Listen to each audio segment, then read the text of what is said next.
Assalamualaikum warahmatullahi wabarakatuh.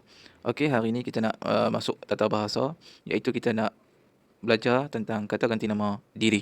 Okey, jadi kita teruskanlah dengan kata ganti nama diri. Easy go.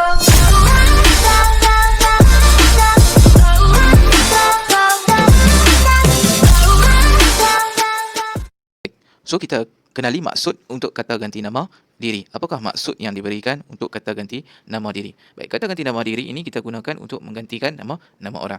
Okay, contohnya kalau dalam karangan kita, Datuk Lee Chong Wei ialah seorang pemain badminton. Kita akan gantikan Datuk Lee Chong Wei itu dengan beliau.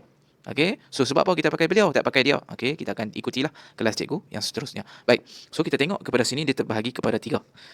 Kata ganti nama terbahagi kepada 3, iaitu pertama, kedua dan ketiga. Yang pertama ni kita gelarkan dia penutur, yang kedua sebagai pendengar, dan yang ketiga adalah orang atau pihak yang lain yang kita ceritakan tentang dirinya.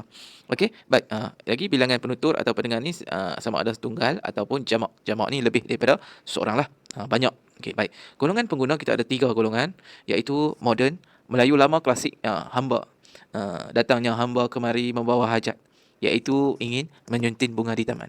Contohlah, masyarakat istana atau bangsawan. Contohnya patik, beta. Baik, jadi kita nak teruskan. Kita nak tengok sini yang pertama sekali, kita nak pergi kepada kata ganti nama diri pertama, bang. Iaitu orang yang sedang bercakap. Jadi kita akan gunakan kata ganti nama diri yang selalu kita pakai hari ini adalah aku. Aku ni untuk bercakap dengan kawan kita ataupun Tuhan, untuk menunjukkan bahawa hubungan kita tu rapat. Contohnya kita buat dosa, kita doa, ya Allah, ya Tuhanku, aku ni banyak dosa, ya Allah, ampunkanlah dosa-dosaku. Contoh. Kita pergi dekat kawan kita, kita tak cakap saya awak dengan orang lelaki. Dia cakap aku ni sedih, hantar tak? Nampak tak? Baik. Yang kedua, saya digunakan bercakap dengan orang yang kita baru kenal ataupun dalam suasana rasmi. Contohnya kita pergi interview. Boleh perkenalkan diri awak. Aku adalah seorang anak sulung. Tak boleh cakap macam tu duduk pergi interview. Kena guna saya. Saya seorang anak sulung daripada 4 orang adik-beradik. Kena macam tu. Baik. So yang seterusnya, hamba. Hamba ni membahasakan diri sendiri pada zaman dahulu lah. Orang dah mahu dia suka pakai hamba sebab dia rasa diri dia kerdil. Dia pakai ayat yang sopan. Patik ni digunakan oleh untuk kita bercakap dengan raja lah. Kita tak boleh bercakap dengan raja aku hang. Weh, hang main sini tak boleh. Kita gunakan patik. Patik kemari datang menghadap tuanku. Contohlah. Baik, beta ni contohnya beta untuk raja saja. Kita tak boleh kata beta. Kita cakap beta datang ke sini untuk belajar, cikgu. Tak boleh cakap itu kat orang. Tak kira orang kata gila ke apa. Baik. Jadi baik, so yang seterusnya, kami digunakan pada orang yang berkata serta temannya apabila cakap dengan orang kedua. Digunakan pada diri orang yang berkata dengan teman dia. Maksudnya 2 orang. Contohnya 1, 2. Kawan. Dia berdua ni kawan. Dia bercakap dengan orang nombor 3. Jadi ini kami lah. Yang ni kami. Baik. Contohnya kalau kita macam mana, cikgu? Baik. Kalau kita ni dia hanya untuk 2 orang, diri sendiri dengan diri orang kedua. Baik. Tadi 3 orang kan? Ini 2 orang. 1 bercakap dengan nombor 2. Tapi dia bahasakan kita. Padahal dia bercakap nombor 1 dengan nombor 2 ni. Fahamlah, jelaslah. Baik. Seterusnya kita pergi kepada kata ganti nama diri yang ketiga. Kata ganti nama diri yang ketiga. Minta maaf. Kata ganti nama diri yang kedua, menggantikan nama diri orang yang diajak bertutur. Maksudnya pendengar lah. Contohnya pendengar ni. Contohnya anda. Digunakan orang yang kedua lah. Awak ni kita guna untuk kawan-kawan kita yang rapat lah. Engkau. Engkau pun yang rapat, lebih rapat lah. Kalau bahasa Penangnya, dialek Penangnya kita pakai hang lah. Engkau ni lebih kurang hang lah. Kalau orang Johor, Selangor, mesti cakap engkau lah. Engkau buat apa tu? Lebih kurang lah. Baik. Tuan hamba ni kita gunakan bahasa orang dulu-dulu lah. Tuan hamba hendak ke mana? Hamba hendak ke pekan sebentar. Contohlah. Baik. Yang seterusnya, tuanku. Tuanku ni untuk raja lah. Baik. Yang seterusnya, kalian. Kalian ni adalah digunakan untuk beberapa orang yang diajak bercakap. Contohnya Nabi lah. Nabi berdakwah lah. Hai kaum musyrikin, bilakah kalian ingin bertaubat daripada melakukan dosa? Contoh. Nabi tanya kaum musyrikin. Ini dia tanya kalian lah, sebab ramai. Kamu digunakan untuk diri orang yang kedua yang rapat hubungannya dengan kita. Hai kamu, mari sini. Kamu hendak ke mana? Kata Cikgu Azli kepada Abu. Baik. Jadi kita tanpa melengahkan masa, kita akan ke kata ganti nama diri ketiga. Baik, kata ganti nama diri ketiga. Ada 4 sahaja. Okey, ada 4 sahaja. Jadi kita akan tengoklah. Okey, ini 4 ni lah. Okey, baginda digunakan untuk puteri-puteri raja, raja atau sultan lah. Okey, raja muda Perlis turun memberi bantuan. Baginda diiringi oleh beberapa orang pegawai. Jadi kita gantikan raja tu lah.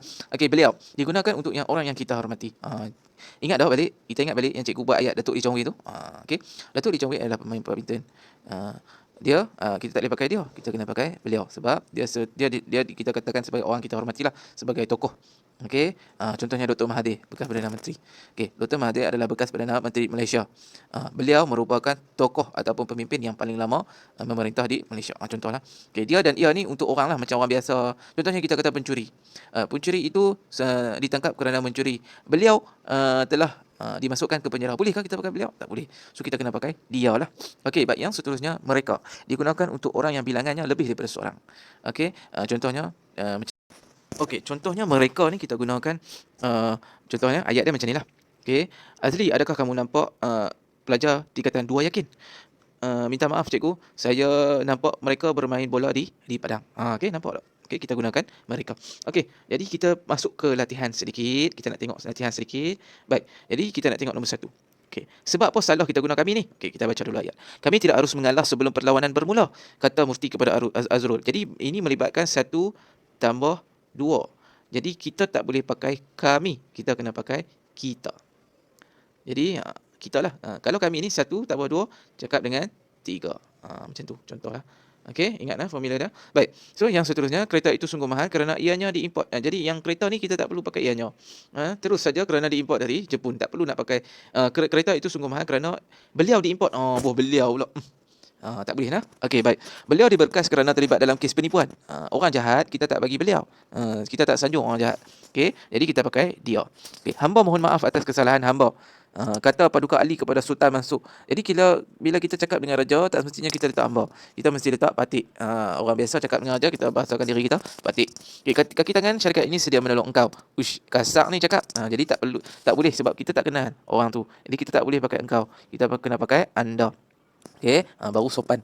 Saya ingin berjumpa dengan ia. Ia ni untuk binatang apa semua. Kita tak boleh pakai untuk orang. Jadi saya ingin berjumpa dengannya.